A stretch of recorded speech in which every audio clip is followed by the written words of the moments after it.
लोग ये कहते हैं कि जब बच्चों का विवाह हो जाता तो उनका मन पढ़ाई में नहीं लगता। ऐसा नहीं बाबूजी, जब बाबा साहब की शादी हुई थी तो उनकी उम्र कहती थी केवल 14 साल, और रमा मैया कितने साल की थी? केवल 8-9 साल की। सोचो साहब, 9 साल की रमा आई और पूरे घर की जिम्मेदारी लेकर के चली। और साहब आजकल की बहुएं 9 साल का उनका 19 सुनते 39-39 साल की आ रही है, फिर वो अपनी सास का नाक चना चपाए। बेचारी सास बड़ी परेशान, सास के बड़े बड़े अरमान होते हैं, हमारे घर में हमारी बहू आएगी, रोटी बना करके देगी, हमारे गोड़ दबाएगी, बिस्तर लगाएगी। एक विद्वान ने तो इसी के ऊपर एक गाना भी गाया है कि सास कहे बहू आएगी जरूर और आकर बिस्तर लगाएगी जरूर, लेकिन सास लगाए रही बिस्तर अब बहू देखन चली गई। कि सास कहे बहू आएगी जरूर और आकर पोछा लगाएगी जरूर, लेकिन सास लगाए रही पोछा अब बहू खाए दे चली गई। सासु कहे बहू आएगी जरूर और आकर आटा लगाएगी जरूर, लेकिन सासु लगाए रही आटा अब बहू करके चली गई। आजकल की बहुएं रमा मैया देखो, बाबा साहब मन लगा करके पढ़ते हैं, ऐसा नहीं कि बच्चों का मन पढ़ाई में नहीं लगता। बाबा साहब ने जब उनकी शादी हुई तब तो केवल हाई स्कूल पास थे, और बहनों 32 डिग्रियां जो भी मिली वो तो सब ब्याह के बाद ही तो मिली, लेकिन बच्चा होनहार होना चाहिए। लेकिन देखो रमा मैया भी बड़ी पतिव्रत नारी है। ऐसो नहीं कि बाबा साहब लिखे पड़े रमा मैया ने दुआ नहीं, रमा मैया भी बराबर जपती, बाबा साहब का सहयोग करती। क्यों ऐसो है तो बाबा साहब को नींदरिया ना आ जाए, नींद ना आ जाए, इसलिए रमा मैया बीच बीच में चाय बना करके लाती, बाबा साहब को चाय दे जाती। और लकड़ी की कुर्सी हुआ करती थी बाबूजी, बाबा साहब लकड़ी की कुर्सी पर जब बैठे रहते तो बहनों तो पैर सुन्न हो जाते थे, तो रमा मैया पैरों को सुलाया करती थी क्यों मेरे साहब को नींद ना जाए। लेकिन बाबा साहब की पढ़ने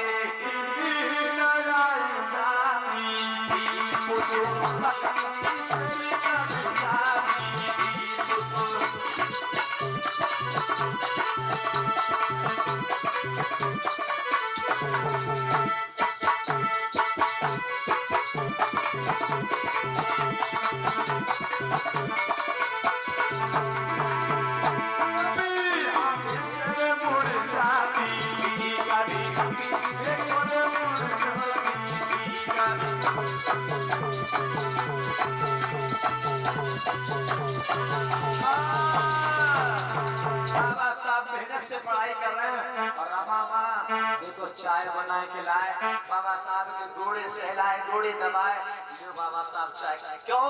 क्योंकि बाबा साहब को कोई नींद ना जाए। देखो अपने साहब के पैर दबा रही है, पैर सुला रही है। एक बात और बता दूं, बाबा साहब रमा मैया को कभी रमा कह करके नहीं बुलाते थे, बाबा साहब रमा मैया को प्रेम से रामू रामू कह करके बुलाते थे। और रमा मैया बाबा साहब का कभी नाम नहीं लेती थी या उनसे कभी बाबा साहब नहीं कहती थी।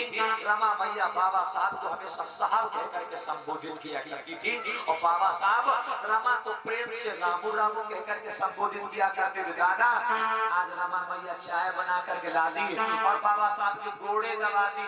वो कितनी माताएं ऐसी हैं जो रोज उनके अपने उनके गोड़े दबाती हैं। हाथ उठाओ, ये दबाए मेरे गुरुजी का भी चाहते हुए उनके दबाए तो चाचा अच्छो है। लोगों आज रमा मैया बराबर सेवा कर रही हैं।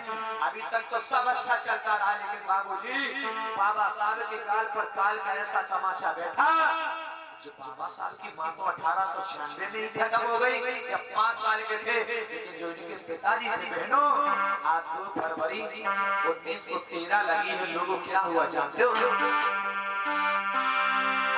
2 फरवरी 1913 की बात बता रहे।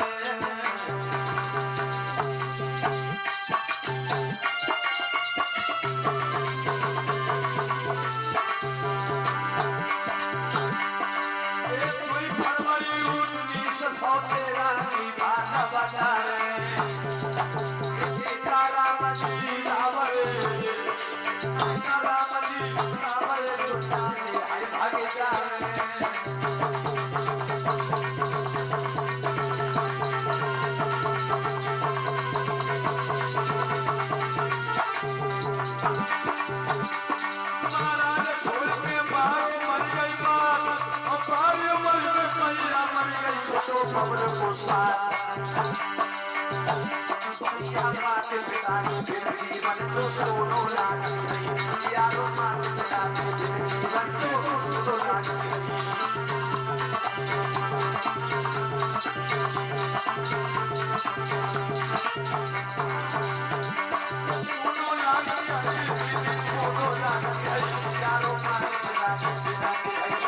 बोलो भगवान बुद्ध की 2 फरवरी सन 1913 लगी 2 फरवरी सन 1913 में बहनों आज बाबा साहब के पिता रामजी राव सरपाल जी का भी निधन हो गया।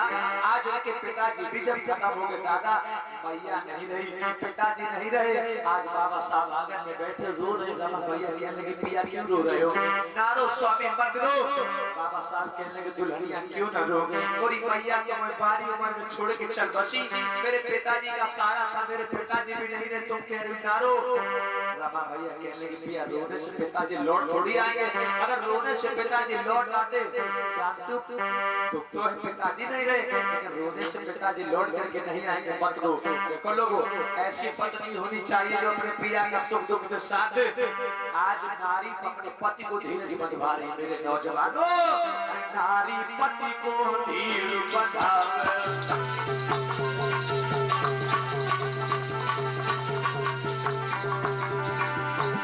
नारी पति को धीर बंधावे दिल में किया है किताब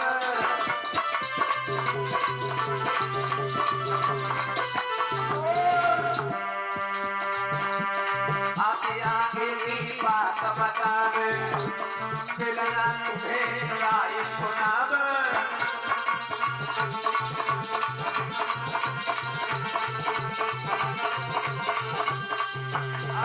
बोलो भगवान बुद्ध की रमा मैया अपने पति को समझा रहे धीरज बांधो स्वामी रो नहीं ना रो बाबा साहब कहने लगे दुल्हनिया सबसे बड़ा तो दुख ये जब मेरे पापा जिंदा थे तो मेरे शिक्षा के लिए अध्ययन करने के लिए रमा तो पुस्तकों की व्यवस्था कर देते थे अब मेरे पापा नहीं है मेरी पढ़ाई छूट जाएगी रमा क्या करूं उसी समय बाबा साहब के मित्रवत गुरु और वो जिनका नाम क्या था कैलुस्कर आज कैलुस्कर पास में आते एक पुस्तक लेकर के आते और बाबा साहब को भेंट करते तो पूछने लगे बाबा साहब क्या बात है आज बाबा साहब कहने लगे क्या बताऊं बड़ी गरीबी मेरे पिताजी भी नहीं रहेंगे मेरी आगे की शिक्षा कैसे पूरी हो उसी समय बड़ौदा के नरेश हुए हैं छत्रपति सयाजीराव गायकवाड़ महाराज अब एक बात और बता दूं बहुत से भक्त कहते हैं कि छत्रपति साहू जी महाराज थे बड़ौदा के राजा साहू जी महाराज नहीं थे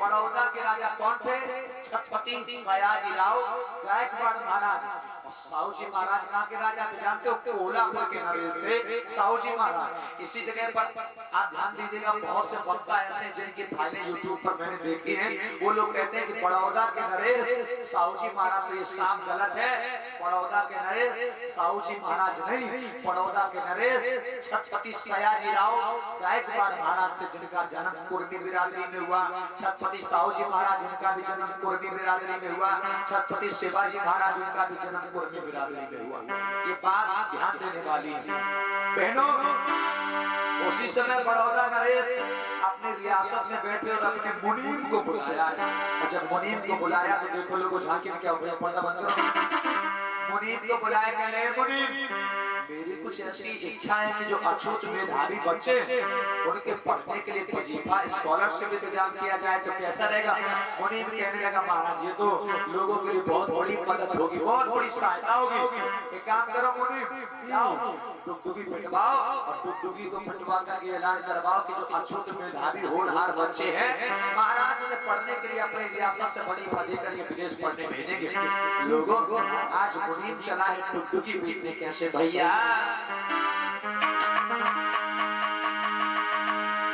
अरे दीदी तोल में चोभ अरे लगा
बोलो भगवान बुद्ध की युग युगिया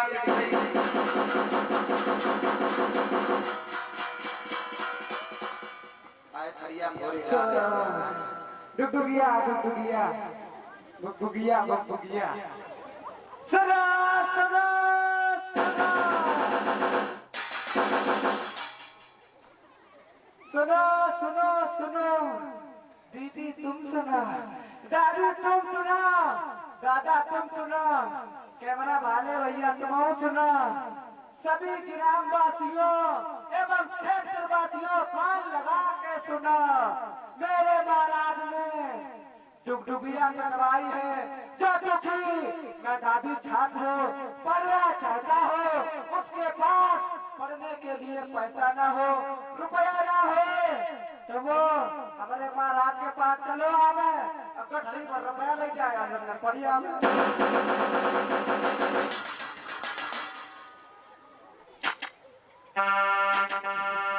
आज डुगडुगिया कट गई बाबूजी, और यही डुगडुगी बाबा साहब के मित्रवत गुरु थे। क्या नाम बताया था? कैलुस्कर।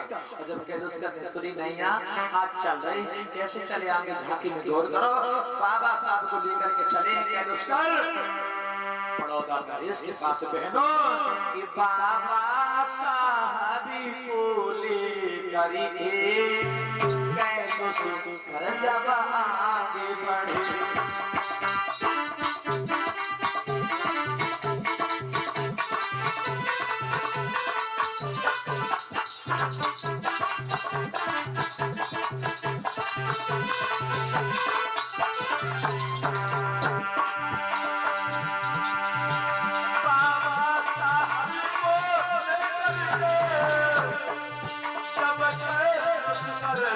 आगे बढ़े और आगे छोड़ कर बोले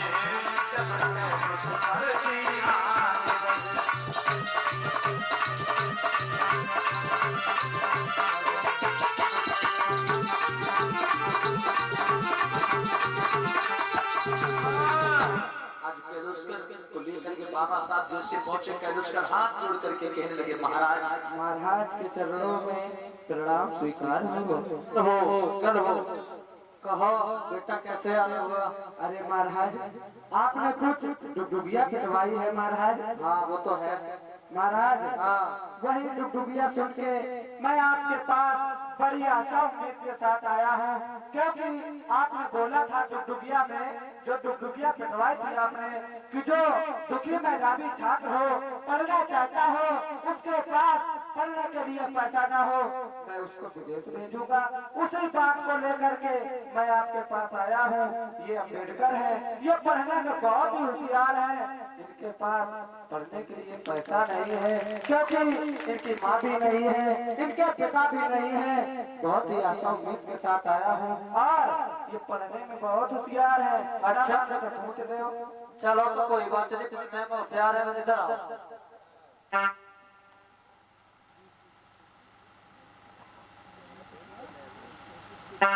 ये हमारे शोषित भैया के मित्र हैं। ज्ञानेंद्र कुशवाहा जी जो हमारे भैया फार्मासिस्ट डेरा ये हमारे भैया की ओर से जो भी भैया लोग मंच पर बैठे उनके लिए 20-20 रुपए धर्मदान है। भैया का मंगल हो, जय मंगल हो। महाराज कहने लगे क्यों नहीं, हम जरूर भेजेंगे तो, लेकिन ऐसे ना, पहले हम इनके ज्ञान की परीक्षा लेंगे। अगर ये हमारे परीक्षा में पास हो गए तो भेज देंगे, वरना ऐसे नहीं। लोगों महाराज ने एक सवाल किए, लेकिन बाबा साहब ने सभी के जवाब दे दिए।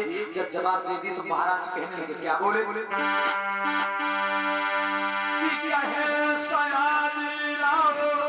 अमेरिका जाओ पूत बनधारी, और मेहनत से तो बकरिया मेरे बेटा को पढ़ाई।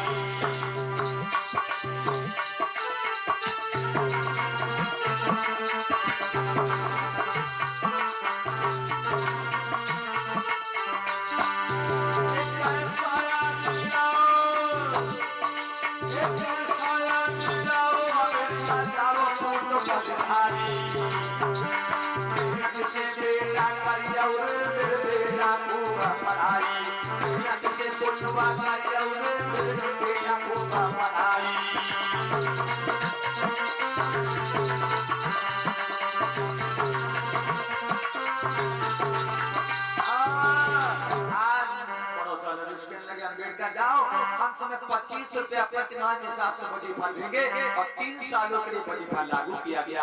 लेकिन एक शर्त रखी गई, कौन सी? अम्बेडकर हम तुम्हें वजीफा तो दे रहे हैं, लेकिन जब 3 साल तुम्हारे पूरे हो जाएंगे तो तुम्हें हमारी रियासत में रहकर के नौकरी करनी पड़ेगी। नौकरी हम देंगे और हमारी रियासत में रह करके नौकरी करके तुम्हें 1-1 रुपया अदा करना पड़ेगा। बाबा साहब कहने लगे बिल्कुल महाराज, हम 1-1 पैसा अदा करेंगे। आज बाबा साहब को 25 रुपए मिलते हैं, 100 रुपए और दिए महाराज ने विदेश जाने के लिए। आज बाबा साहब बड़े मगन होकर के लोग लौट करके घर आंगन में आए। अब जब लौट के घर आंगन में आए, रमा मैया बैठी और देखो लोग झांकी में क्या हुआ। आज रमा मैया बैठी, बाबा साहब पहुंच गए और रमा मैया पूछने लगी, बाबा साहब आप तो बड़े मगन हो, इतो तो मगन हमने तुम्हें कब ना देखो, आज ऐसा काम मिल गो बड़े मगन हो। बाबा साहब कहने लगे, रामू तू जानती है बड़ौदा नरेश ने हमें वजीफा दे करके विदेश पढ़ने का मौका दिया। रमा मैया कहने लगे, पिया वास्तव में ये तो बड़ी अच्छी बात है। आप रमा मैया दौड़ करके अंदर गई, इटैची ले आई और इटैची में बाबा साहब के सबड़े उड़ना लगता कपड़ा भला बाबा साहब के हाथ में दे दिए। बाबा साहब के हाथ में, और जो ही बाबा साहब के हाथ में इटैची दी, नौजवानों आज रमा मैया के आंसू छल से आंसू छलक गए। जो ही आंसू छलके रमा मैया के आंख से लोगों, बाबा साहब कहने लगे, रमा तू क्यों रो रही है? इसलिए रो रही कि मैं दूर जा रहा हूँ। जैसे बाबा साहब की बात सुनी, रमा कहने लगी, नहीं नहीं पिया, मैं इसलिए नहीं रो रही हूँ क्योंकि मेरे पति दूर जा रहे हैं। अरे फिर तो क्यों रो रही है? आज रमा मैया कहने लगी, पिया मैं कितनी अभागन पत्नी हूँ, मैं कितनी अभागन स्त्री हूँ कि मेरे पिया परदेश जा रहे हैं। और पिया घर में होती जो आधी रोटी मैं तो तुमको देती खवाई, घर में होती जो फटी रजैया तुमको देती उड़ाई।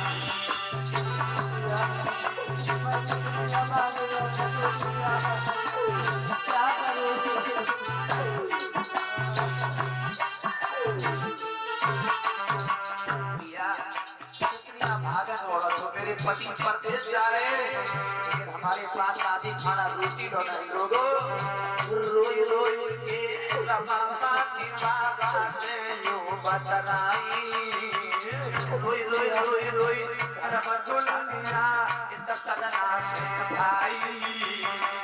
जाओ स्वामी चले जाओ तुम करना खूब पढ़ाई।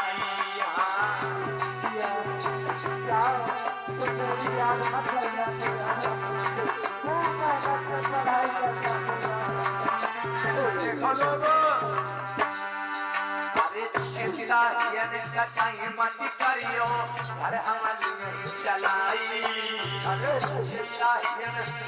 मत करियो घर हमारी चलाई।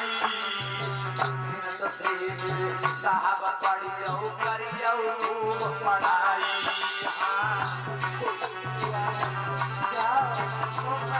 रमा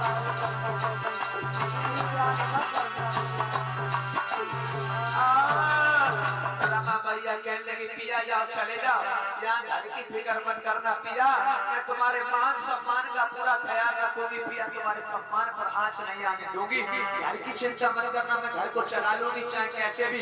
लोगों आज बाबा साहब से कहने लगे साहब मेहनत से खूब पढ़ना, हाँ अगर थोड़ा बहुत समय मिल जाया करे तो बाबा साहब खत लिख करके चिट्ठी में अपने हाल चाल भिजवा दिया करना, जिससे मुझे ये तो पता चल जाए मेरे साहब कैसे। इतना कहने के बाद रमा भैया बाबा साहब को अमेरिका पढ़ने के लिए विदा करते। देखो लोग बाबा साहब कैसे चले भैया कि पढ़ने चले।